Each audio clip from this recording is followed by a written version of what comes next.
오늘 우리에게 주신 하나님 말씀은 구약성경 이사야 38장 17절에서 20절까지 말씀입니다. 제가 갖고 있는 구약성경 1013면에 있습니다. 1013면입니다. 구약성경 이사야 38장 17에서 20절까지 말씀을 우리 한 목소리로 낭독하겠습니다. 보옵소서. 내게 큰 고통을 다하신 것은 내게 평안을 주려 하심이라. 주께서 내 영혼을 사랑하사 멸망의 구덩이에서 건지셨고 내 모든 죄를 주의 등 뒤에 던지셨나이다. 수월이 주께 감사하지 못하며 사망이 주를 찬양하지 못하며 구덩이에 들어간 자가 주의 신실을 바라지 못하되 오직 산자 곧 산자는 오늘 내가 하는 것 같이 주께 감사하며 주의 신실을 아버지가 그의 자녀에게 알게 하리이다. 여호와께서 나를 구원하시리니 우리가 종신토록 여호와의 전에서 수금으로 나의 노래를 노래하리로다. 아멘. 오늘 본문 말씀을 가지고 고통 중에서도 감사하라라는 제목으로 주의 은혜의 말씀을 함께 나누고자 합니다.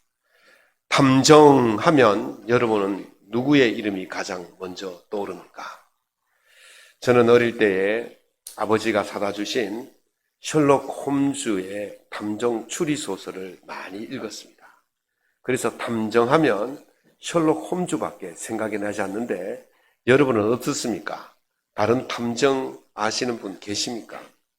우리나라는 탐정 제도가 없기 때문에 외국의 탐정 이름만 알지 우리나라 사람은 모를 거예요. 이 셜록 홈즈가 하루는 가장 절친인 왓슨 박사와 함께 야외에서 텐트를 치고 야영을 하면서 잠이 들었습니다. 한참 잠이 든 한밤중에 셜록 홈즈가 친구 왓슨을 깨웁니다. 여보게 일어나 보게. 저 하늘에 별을 보면서 자네는 무엇을 추리할 수 있는가? 그랬더니 왓슨이 저렇게 많은 수백만 별들 중에 지구와 같은 행성이 있을 것 같은데 만약에 지구와 같은 행성이 있다면 외계인이 살고 있지 않을까? 그렇게 추리할 수 있다네. 그랬어요. 그랬더니 이 셜록 홈즈가 이렇게 말합니다. 이보게, 별이 보인다는 것은 누군가가 우리의 텐트를 훔쳐갔다는 추리일세. 그러더라는 거예요. 텐트 치고 잤는데 별이 보이면 텐트가 없어졌다는 소리죠. 야외에서 텐트 치고 자는데 텐트가 사라졌다. 너무 황당하고 불평스럽고 불만이 있을 수 있는 그런 상황인데 이 홈즈는 이 말을 아주 유머스럽게 하면서 그 불안한 상황을 잘 극복했다는 그런 이야기입니다. 홈즈가 이렇게 이 말들을 이렇게 잘할 수 있고 추리를 잘할 수 있는 이유는 홈즈가 보는 세상과 보통 사람들이 보는 세상은 다르기 때문에 그렇습니다. 다른 사람들이 보지 못하는 것들을 보고 다른 사람들이 생각하지 못한 것들을 생각했기 때문에 그의 세계는 일반 사람들이 보는 그런 좁은 세계가 아니라 확장되어지고 이렇게 텐트가 없어져도 이것을 우주까지 연결해서 생각하는 그런 참 놀라운 생각을 가진 사람이다. 그렇게 볼 수가 있죠. 우리가 우물 안에 개구리라는 말을 많이 씁니다. 우물 안에 개구리가 볼 수 있는 것은 우물 위에만 봅니다. 우물 위에 있는 하늘, 우물 위에 있는 달, 우물 위에 있는 태양, 우물 위에 있는 구름, 우물 위에 있는 가끔 날아가는 새들만 볼 수가 있죠. 그런데 우물 밖의 개구리는 훨씬 더 넓은 세계를 봅니다. 더 많은 나무도 보고, 더 많은 숲도 보고, 더 많은 곤충도 보고, 더 많은 꽃도 보고, 더 많은 돌도 보고, 더 많은 구름도 보고, 훨씬 많은 것들을 보는 거죠. 우물 안의 개구리의 세계관과 우물 밖의 개구리의 세계관은 완전히 다른 것입니다.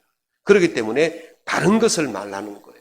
세계관이 넓어지고 확장되어지면 더 많은 것들을 볼 수 있고 더 많은 것들을 체험할 수 있기 때문에 더 많은 이야기들을 더 많은 지식을 가질 수가 있게 되는 것입니다. 오늘 본문 말씀은 남왕국 13대 히스기야 왕의 이야기입니다. 히스기야 왕이 병이 들어 죽게 되었을 때에 하나님께서 이사야 선지자를 보내서 예언을 하게 하십니다. 와서 이렇게 말합니다. 너는 네 집에 유언해라. 너는 죽고 살지 못할 것이다.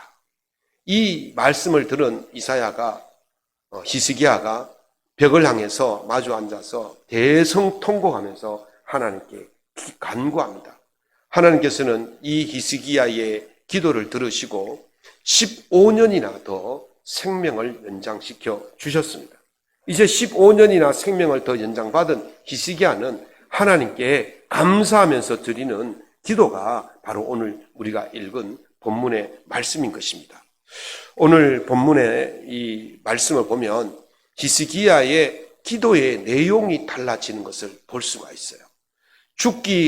병들기 전에 하는 기도와 병든 후에 하는 기도는 완전히 다른 차원의 기도를 드리고 있다는 것이죠. 이것을 통해서 히스기야의 세계관이 더 넓어졌다는 것을 봅니다. 평범하게 아무 일도 겪지 않고 순탄하게 살아가는 사람이 바라보는 그 세계관과 죽음의 문턱에 있다가 돌아온 사람의 세계관은 완전히 차원이 다른 것입니다. 그래서 오늘 본문 말씀을 통해서 이 고난 중에서도 우리가 어떻게 감사할 수 있는지를 살펴보고 고난을 통해서도 감사의 영역이 넓어지는 그런 삶을 살아갈 수 있기를 예수님 이름으로 축원합니다. 오늘 본문 말씀을 통해서 히스기야가 몇 가지 배운 점을 고백하고 있습니다. 첫 번째 배운 것은 고통 속에서도 겸손을 배울 수가 있었다는 겁니다. 리처드 로이스라는 그 수도사가 쓴 책 중에 하나가 위쪽으로 떨어지다 이런 말이 있어요. 말이 참 모순되죠. 위쪽으로 어떻게 떨어집니까? 위쪽으로 올라가야 되죠. 그런데 위쪽으로 떨어지다라는 말은 하나님께로 올라간다 이 말하고 같습니다. 이 사람이 쓴 책 중에 그 유명한 심리학자 칼 융의 그 이야기를 소개를 해놓았어요. 이렇게 말해놨습니다. 사람은 사람이기에 받아야 하는 타당한 고통을 받아들이려 하지 않아서 오히려 불필요한 고통을 세상에 많이 끌어들인다. 타당한 고통을 거부한 결과로 많은 사람이 정신질환을 앓는다. 역설적이게도 사람이기에 마땅히 겪어야 하는 필요한 고통을 거절하면 그것이 길게 볼 때는 10배도 넘는 고통을 본인에게 안겨준다 그랬어요. 이 타당한 고통이라는 것은요, 사람이라면 누구나 겪는 고통을 타당한 고통이라고 해요. 그런데 이 타당한 고통이 당하게 되었을 때 보통 사람은요, 이 고통이 꼭 자기에게만 닥치는 고통으로 생각해요. 왜 내게만 이런 고통이 오느냐? 왜 내게만 이런 아픔이 있느냐고 그렇게 원망하면서 그 고통을 받아들이려 하지 않는다는 것이죠. 그래서 그 정도가 심해지면 정신적인 질환을 앓게 되어진다는 거예요.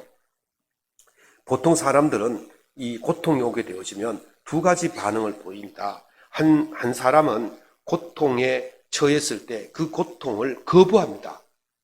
조금 전에 말씀드린 것처럼 왜 이것이 내게만 일어나느냐고 고통을 거부합니다. 거부하게 되어지고 불평하게 되어지고 불만하게 되어지고 결국 자포자기하는 인생으로 전락해 버리고 마는 것이죠. 또 다른 한 인생은 고통이 오면 그 고통에 순응합니다. 그러면서 하나님의 긍휼을 구하는 것이죠. 하나님의 긍휼을 구하면서 자기 자신을 돌아보는 성찰의 시간을 가집니다. 그리고 나서는 이제는 내가 새로운 삶을 살아야겠다 하는 그런 결단을 가지게 되는 것이죠. 그래서 이 고통을 거부한다고 해서 고통이 사라지는 거 아니에요. 고통은 여전히 남아 있습니다. 고통이 여전히 남아 있는데 그 고통을 거부하다 보면 더 큰 고통이 우리 속에 다가오게 되고 우리를 묶어버리고 우리의 심각한 질병까지, 정신적 질병까지 일으키게 만든다는 것이죠. 그래서 히스기야는 이 고통이 왔을 때에 전자의 고통을 거부하는 것이 아니라 고통을 받아들이는 겁니다. 그리고 하나님께 긍휼을 베풀어 달라고 기도하고 내 자신을 성찰하고 그리고 새로운 삶을 결단하는 그런 모습으로 바뀌어지는 그런 모습을 보여주고 있는 것입니다. 히스기야가 죽고 살지 못한다라는 말을 들었을 때 히스기야가 가장 먼저 한 것이 뭐냐면 하나님께 국류를 구했어요. 이사야 38장 3절에 보면 내가 주 앞에서 진실과 전심으로 행하며 주의 목전에서 선하게 행한 것을 기억하옵소서. 내 과거를 보시고 주 앞에서 내가 선한 것이 한 가지라도 있다면 그것이 정말 선한 것이라면 주님께서 내게 국류를 베풀어 주시옵소서. 그렇게 국류를 간구합니다. 그리고 나서 15장에 보면 38장 15절에 보면 이렇게 말합니다. 주께서 내게 말씀하시고 또 친히 이루셨사오니 내가 무슨 말씀을 하오리까? 비록 내가 지금 왕이라 할지라도 하나님께서 하시겠다 하신다면 내가 무슨 말을 할 수 있습니까? 자기 자신은 보잘것없는 죄인이라는 자기 자신을 돌아보게 되었던 것이죠. 그리고 15절 하반절에 이렇게 말합니다. 내 영혼의 고통으로 말미암아 내가 종신토록 방황하리이다. 여기서 이제 방황하다는 말은요, 우리가 흔히 말하는 막 정처 없이 떠돌고 헤매는 그런 방황이 아니에요. 원문 성경, 히브리 성경에 보면 이 방황하다는 단어가 에닷대로 나오는데 이 에닷다라는 말은 조용히 걷다, 조심스럽게 행동하다, 부지런하게 힘쓰다, 잠이 달아났다 이런 뜻이 있어요. 그래서 그 영어 성경 중에 NIV라는 영어 성경이 있어요. 영어 성경에 보면 그 잠이 험블리 이렇게 말해요. 험블리란 말은 겸손하다 이런 뜻이 있습니다. 그래서 이 방황하는 것이 아니고 하나님 앞에서 고통 중에서 겸손하게 하다 이런 뜻이 있어요. 그 다음에 그 킹 제임스 번역이라 그래서 그 영국 왕이 만들었던 성경인데 거기 보면 이 방황하다는 뜻을 소프트리 그렇게 말합니다. 이것은 조심스럽게 행하다 이런 뜻이 있어요. 그리고 우리가 조합을 해보면 이렇습니다. 하나님께서 내게 고통을 주시면 내가 이 고통 속에서 겸손하게 행하겠습니다. 조심스럽게 살겠습니다. 이 말이거든요. 그래서 우리가 지금 우리 성경에는 그 뭡니까? 방황하다 이렇게 말하잖아요. 그런데 요 전의 성경, 개역 한글 성경 보면 이 말을 방황하다는 말을 각건이랬어요. 삼가할 각자에 부지런할 근자를 썼어요. 조심스럽게 부지런하게 살겠습니다. 이렇게 해석을 하죠. 그래서 이것을 제가 조합을 해보니까 이렇습니다. 하나님께서 하신 일이 내가 어찌 거부할 수 있겠습니까마는 그래도 국류를 베풀어 주시면 내가 이 고통 속에서 조심스럽게 겸손하게 부지런하게 살겠습니다. 이런 뜻이 되는 것입니다. 고통 속에 있을 때 하나님께서 얼마나 하나님의 국률이 얼마나 필요한지를 알게 되어지고 그 하나님의 국률이 얼마나 큰지를 알게 되어집니다. 그래서 바울 사도는 죄가 더한 곳에 은혜가 더욱 넘쳤다 그랬어요. 그러면 은혜가 넘치는 은혜를 받기 위해서 죄를 많이 지어야 되냐? 그런 말이 아니에요. 그 죄의 크기가 클수록 은혜를 받는 감격이 더 커진다 이 말이에요. 죄인이 사면받을 때 좀 도둑이 사면받는 감격과 사형수가 사면받는 감격은 다릅니다. 좀 도둑은 감옥에 갇혀 있어도 사면 안 받아도 1, 2년 지나면 출소합니다. 그러나 사형수는 사면 외에는 감옥 밖으로 나갈 수가 없어요. 평생을 감옥에 있어야 되고 결국 죽음을 당하게 되는 것이죠. 그래서 1년 있다가 나가는 좀도둑에게 사면한다 그러면 좀도둑이 그리 감격하겠습니까? 어차피 나가는 거 감격 별로 없어요. 그러나 사형수에게 사면한다 이거는 정말 큰 감격이 될 수밖에 없습니다. 죽을 수밖에 없는데 살게 해주었다. 이보다 더 큰 감동이 어디 있겠습니까? 죽음이라는 문제를 해결할 수 없는데 그 죽음이라는 문제를 사면받았다. 정말 큰 은혜일 수밖에 없는 것이죠. 마찬가지로 우리가 우리 죄를 통해서 영원히 죽을 수밖에 없는 이 죄인들, 그러나 하나님께서 예수 그리스도를 통해서 그 모든 죄에서 해방시켜 주시고 사면해 주셨기 때문에 그것이 클 수밖에 없는 것이죠. 지금 그 바울 사도가 그 말을 하고 있는 것입니다. 히스기야가 느낀 것이 바로 그거예요. 히스기야가 죽음 앞에서 하나님의 은혜로 살아나게 되어집니다. 그러니 그 감동이 클 수밖에 없고 그 은혜가 너무도 큰 것을 고백할 수밖에 없는 것입니다. 그래서 히스기야는 이렇게 큰 은혜를, 이렇게 큰 국류를 받은 자로서 평생토록 하나님 앞에서 조심하면서 겸손하게 살겠습니다라고 고백하는 것이죠. 사랑하는 성도 여러분, 우리는 예수 그리스도를 통해서 큰 은혜를 받으신 줄로 믿습니다.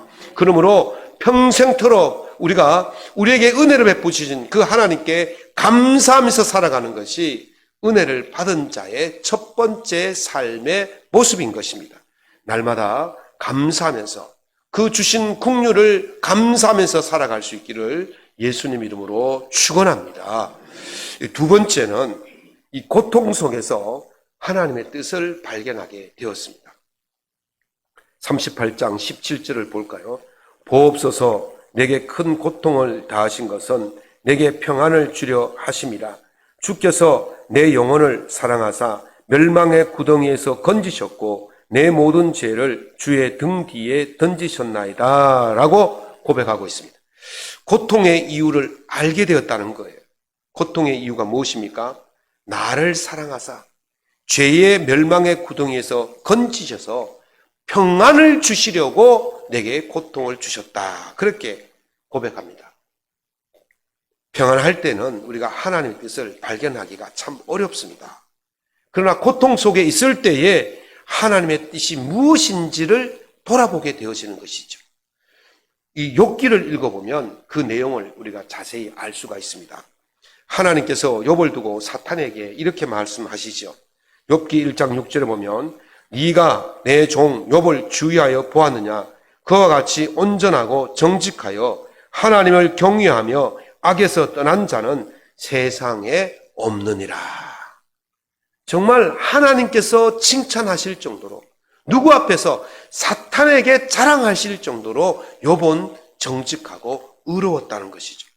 그런데 욥이 어떻게 되었습니까? 하루아침에 그 많던 재산이 다 사라지고 그 10명의 자녀들이 다 죽고 자기 집이 무너지고 자기는요 온갖 피부병이 들어서 죽지 못해 사는 그런 고통 속에 빠지게 되어지고 그의 아내는 집을 떠나게 되었습니다. 한 사람이 평생토록 겪게 되는 모든 고통을 한 번에 다 겪는 그런 고통이 찾아왔다는 것이죠. 그러나 욥은 이 고통으로 말미암아 깨달았습니다. 알지 못했던 것을 깨닫게 되었습니다. 그래서 욥기 42장 3절에 이렇게 고백합니다. 무지한 말로 이치를 가렸으며 깨닫지도 못하고 말하였으며 알 수도 없고 헤아리기도 어려운 일을 말하였습니다.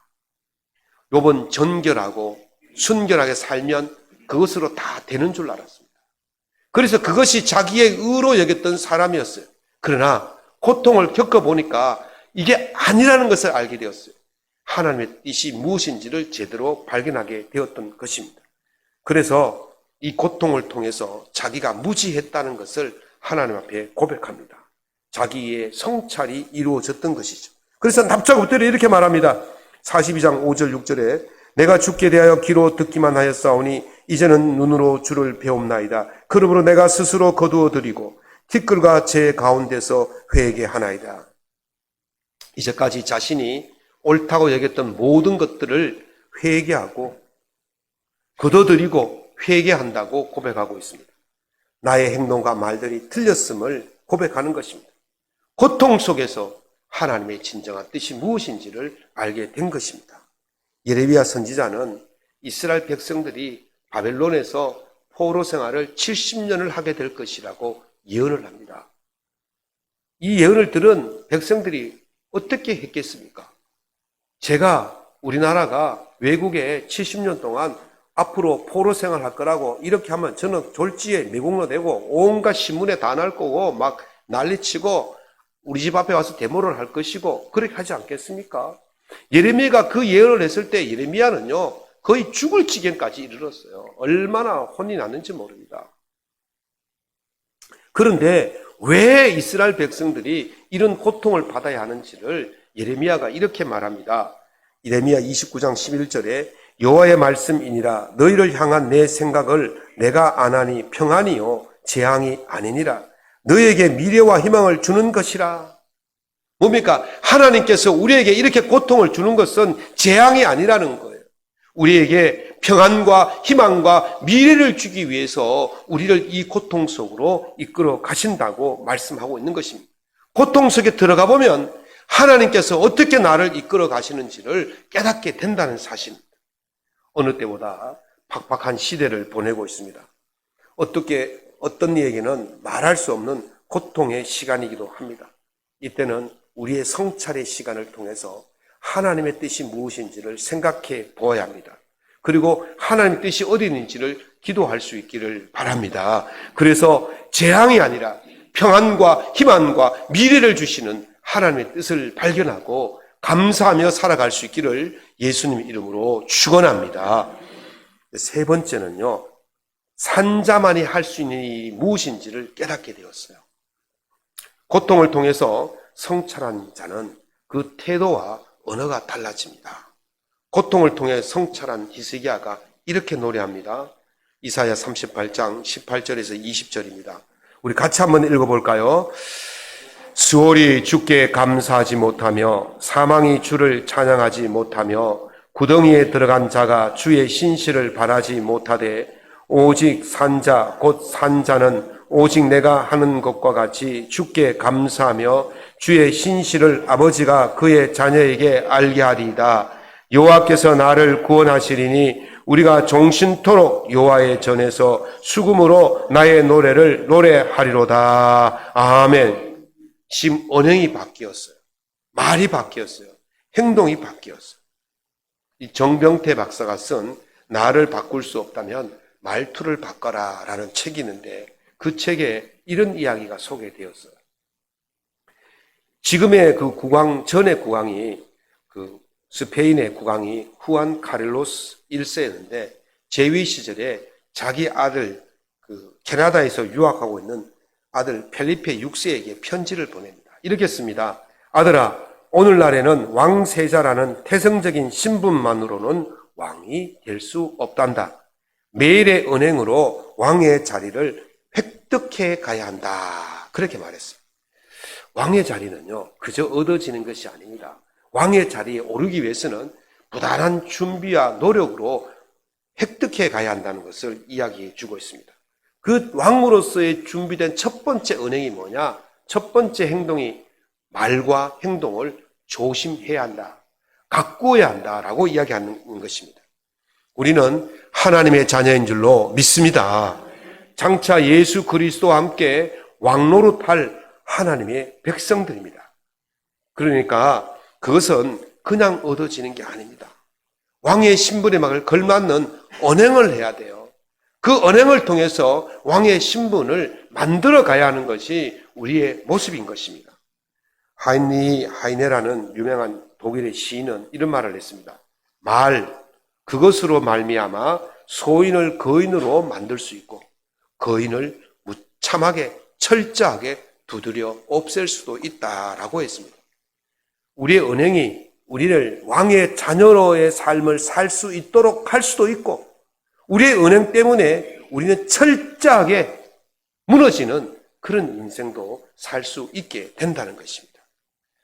2.9대 1의 법칙이라고 하는 것이 있습니다. 로사다 비율이라고 하는데요. 미국 노스캐롤라이나 대학의 심리학과 마셜 로사다 교수가 창안한 단어입니다. 이 사람이 미국 60개 기업체의 그 회의록을 면밀하게 분석하고 조사를 해 보았답니다. 그랬더니 그 회의록에서 쓰인 어휘력, 단어 이런 것들이 긍정적인 어휘를 쓴 것이 2.99, 부정적인 어휘를 쓴 것이 1인 회사는 갈수록 성장하더라는 거예요. 그러니까 긍정적인 것이 2.99, 부정이 1인 5이나 단어를 쓴 회의록은 이 회사가 성장하고, 부정이 더 많은 회사는, 부정적인 어휘를 더 많이 쓴 회사는 갈수록 도태하다라는 거예요. 그래서 성장하는 회사는 부정적인 언어보다 긍정적인 언어를 3배나 더 많이 쓰더라는 겁니다.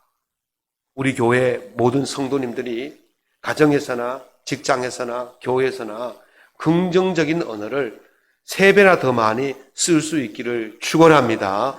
그렇게 쓰면 정말 긍정적인 언어대로 간다는 거예요. 긍정적인 말 중에서도 가장 긍정적인 말이 무엇입니까? 감사입니다. 감사.